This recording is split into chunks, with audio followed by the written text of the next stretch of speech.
Hi, my name is Pat, and this is my channel, Book Chat with Pat, and I'm glad that you're here. Today I'm going to be doing my weekly wrap-up for the week ending Saturday, December 6th. It was a really good reading week for me. The first thing I completed this week was Charles Dickens' A Christmas Carol, and this is a reread, a book I've read many times. It's one I try to read every year around this time. But this year, it actually fits in with 3 reading events that I am trying to participate in.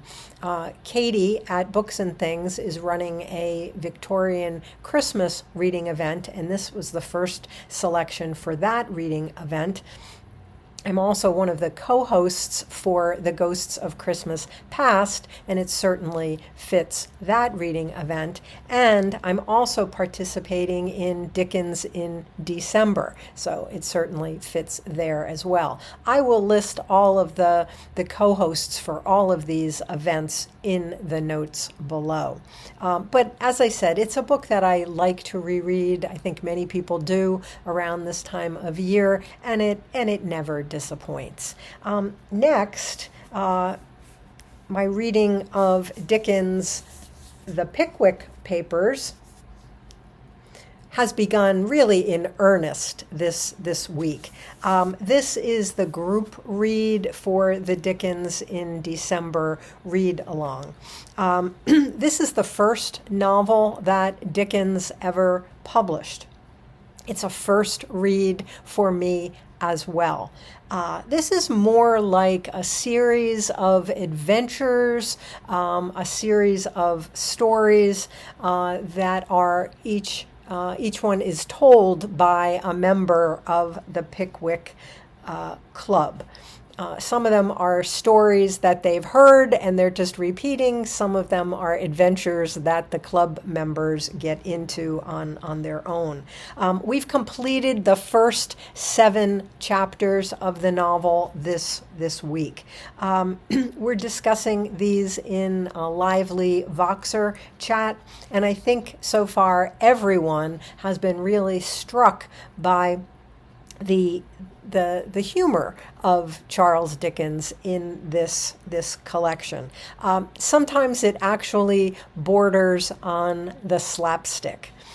Dickens is gently satirizing, I think, the tradition of gentlemen's clubs in 19th century England. And I think he's kind of poking fun at perhaps the self-importance of some of the members of these clubs by depicting these club members in absolutely absurd situations. So far, this one has been just a lot of really well-needed fun.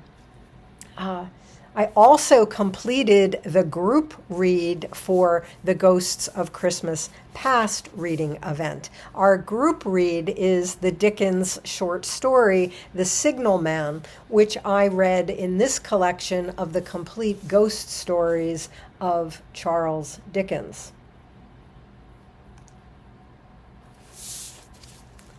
The Signal Man is a genuinely creepy story. And we're discussing this also in another lively Voxer chat. This story was actually a part of a series of short stories by Dickens called Mugby Junction. And they were written in 1866 and first appeared in the Christmas edition of the weekly magazine All the Year Round. The story is told from the point of view of a first-person narrator who has encountered a railway signal man who describes to him how he has been absolutely haunted by these ghostly appearances of this very strange, ghostly, mysterious figure. And it becomes apparent as the story progresses that these spectral appearances always precede some absolutely tragic event on the rails. Dickens himself had been involved in a catastrophic train wreck the year before he wrote this story. Many people were injured. At least 10 people died in the wreck, and Dickens was helping survivors and helping the wounded, but he was so traumatized by this event that he actually temporarily lost the ability to speak for several weeks after this horrific train wreck. He would then go on to have a really terrible fear of trains and the rails after this horrible accident. I don't think it's a stretch to speculate that the writing of this story may have been a way for the traumatized writer to come to some terms with the horror of this event. And also, just in sort of a weird set of coincidences, Dickens would die 5 years later, but on the anniversary of this traumatic train wreck. I've also read in this collection, I've read 4 additional ghost stories this week. Each one of the stories that I read this week, though, comes in a later chapter of the Pickwick Papers, chapters that we have not yet gotten to. So I don't want to say anything really about those stories at this point. Needless to say, though, I am really enjoying the overlap of these 3 reading events, Dickens, Christmas, and ghost stories. We wrapped up our discussion of John Irving's novel, The Cider House Rules, last weekend. And then on Sunday, several members of the Voxer chat joined in for a group watch of the Academy Award-winning film, The Cider House Rules. And then we added our discussion of the film to our discussion of the novel. While the film leaves out a lot, it leaves out, whole characters, whole episodes of the plot of the novel. It really is a quite beautiful film in its own right. And I've seen it many times, but it had been some years, and I really enjoyed watching it again after just finishing my reread of the novel. We've now moved on to John Irving's new novel, Queen Esther, which was just published in November. This novel actually starts in the same setting as Cider House Rules.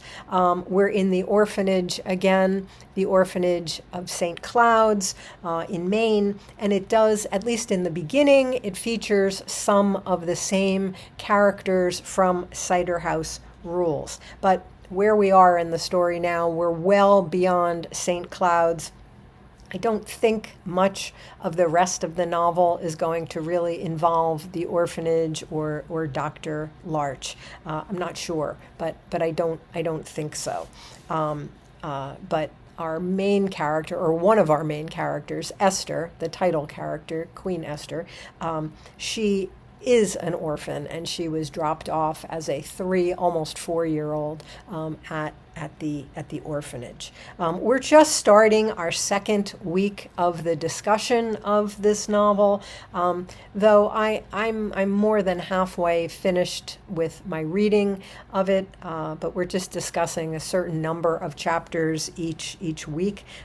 It's too soon for me to say too much about this while we're still reading and discussing, but so far the jury's still out for me. I don't know what I think about this yet. I will certainly keep you posted as I finish the novel. But so far, this is not coming close to being one of my favorite John Irving novels. I've said many times that A Prayer for Owen Meany is my favorite Irving novel, and nothing that I've read since or before has come close to how I feel about that book. A delightful little surprise for me this week came from a conversation that I had with my friend Kelly at Books I'm Not Reading in the comments of one of her videos. Kelly said that she was going to be reading this short story by Phillip Van Doren Stern, The Greatest Gift, before seeing one of her favorite movies, It's a Wonderful Life, on the big screen. Well, it just so happens that that's one of my very favorite movies also, and believe it or not, I am going to this very special event this weekend with some of my oldest friends in the world, where we're going to attend a brunch at a local restaurant, followed by an It's a Wonderful Life trivia game, and then that will be followed by our going across the street to the local movie theater to see It's a Wonderful Life on the big screen. I will be doing this with a group of friends that I've been friends with since childhood. We get together several times during the course of the year, and our group has expanded to include partners and spouses and whatnot. But we thought that this would be a wonderful kickoff to the holiday season. So in preparation for this event this weekend, I decided to read The Greatest Gift, also inspired by my friend Kelly. This short story was written in 1943, and it would become the basis for Frank Capra's beloved 1946 film, It's a Wonderful Life. Just a really delightful treat for this time of year. I've also been reading Patricia Smith's newest book, The Intentions of Thunder, New and Selected Poems. This collection was just recently awarded the National Book Award for Poetry. I will be featuring Patricia Smith and this collection, which features works actually from throughout her publishing poetic career. I'll be featuring her in a Poetry Thursday episode very soon. So I've had a really productive week in terms of reading and also in terms of video making as well. I made a video on the fictional female characters that I would like to meet, and this came from an invitation from my friend Corrine. I'm going to list her in the notes below as well. She did a video and invited some people to participate, and I took her up on the invitation, and several other people have done this now as well. I also made a video on my favorite cover art after being inspired by my friend Ben at Grammaticus Books, and then by Phillip at A Poet Reads to Write, and Daniela at Uncommon Reader. So they all did their versions of favorite cover art after seeing Ben's video, and they both tagged me in their videos, and I decided to give it a go as well. I did a Poetry Thursday episode this week on the poetry of snow, in observation of the beginning of December and a first snowfall for many.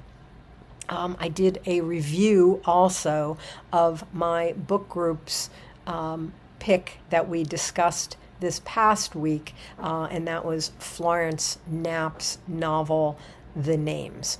And that was my 4th video of the week, and now this weekly wrap-up is my 5th. So in the coming week, I have more ghost stories to read, more of the Pickwick Papers, more of Queen Esther, and the selection for Katie's Victorian Christmas for this week is William Makepeace Thackeray's The Rose and the Ring.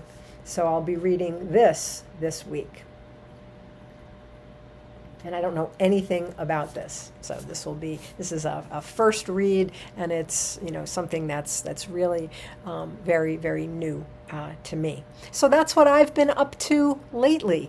Let me know in the comments if you've been reading any of these things, or what you've been reading, or what you plan to be reading in the upcoming week. I'd love to hear about that. So, as always, I thank you for watching. I hope that you're doing well. I'll speak with you again soon. Take care.